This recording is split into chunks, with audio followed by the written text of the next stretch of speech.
Okay, so where were we? We were talking about extramarital affairs and all of that.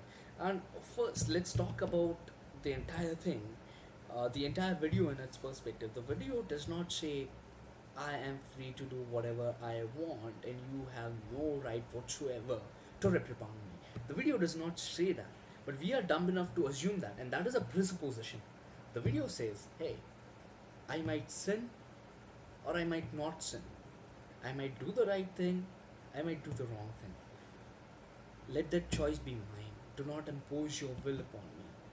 And there was another video that I had made in which I had made a specific point that when you take out the choice of somebody else, you're basically taking when you take away the choices of somebody, you're basically taking away their freedom, right? And that was a very highly argued, highly debated point that I made over there. Now,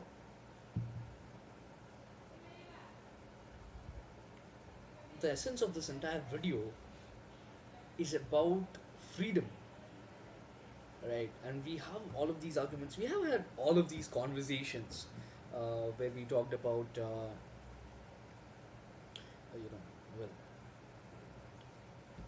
if a woman gets raped, whose responsibility it was? And the society has this tendency of putting the blame on on the woman, right? And then we have all of these rakhwalas of the society saying, hey, women should not go around at 8 o'clock or 9 o'clock, after 8 o'clock or 9 o'clock, because we are concerned about their safety. Hey, you're concerned about their safety. It means that going out after 8 o'clock or 9 o'clock has an inherent risk. So you cannot impose your will, saying that because there is a risk, you should not go out. You can at the most communicate that there is a risk.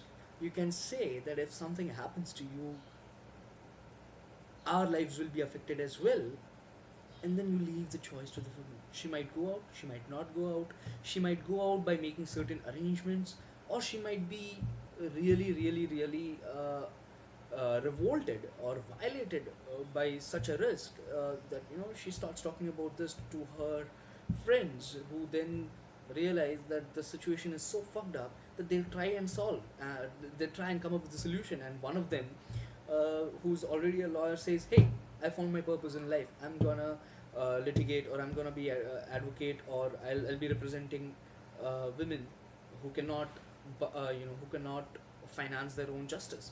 And somebody else will maybe start an NGO, which somebody else would start an NGO which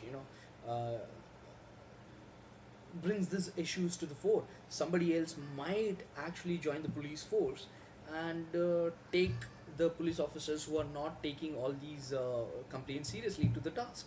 Now, what is happening is, when you stop women from going out, when you impose your will upon them, you are taking all of their brain bandwidth, and you are making them frustrated. You are making them feel imprisoned. You are making them feel as if they have zero control over their own life, and you are not allowing things to happen. But if you are so concerned about their own safety, what you can do is just say that, hey, there is an inherent risk, and you need to think about this.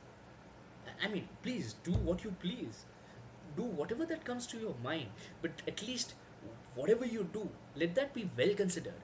So, hey, she doesn't want, she just wants to have her freedom. She doesn't want to get raped. I mean, this is this is just weird that we are even talking about this. But give her that freedom to think about it. Give her that freedom to make a choice. Give her that sense of calmness to realize that if she wants to go at a certain place at 9 o'clock, and if that place has a certain risk, she will think why she wants to go at that place, and then she'll come up with certain options. Maybe she'll pick another destination. Maybe she'll go there with some of her buddies. Maybe she'll hire a security service, and that is not. And in a country of 1.2 billion people, that is not an entirely that is not an option that can be entirely ruled out. There are going to be people who will have that much of money, right? So that is what we are talking about. Now let us come back to individual responsibilities.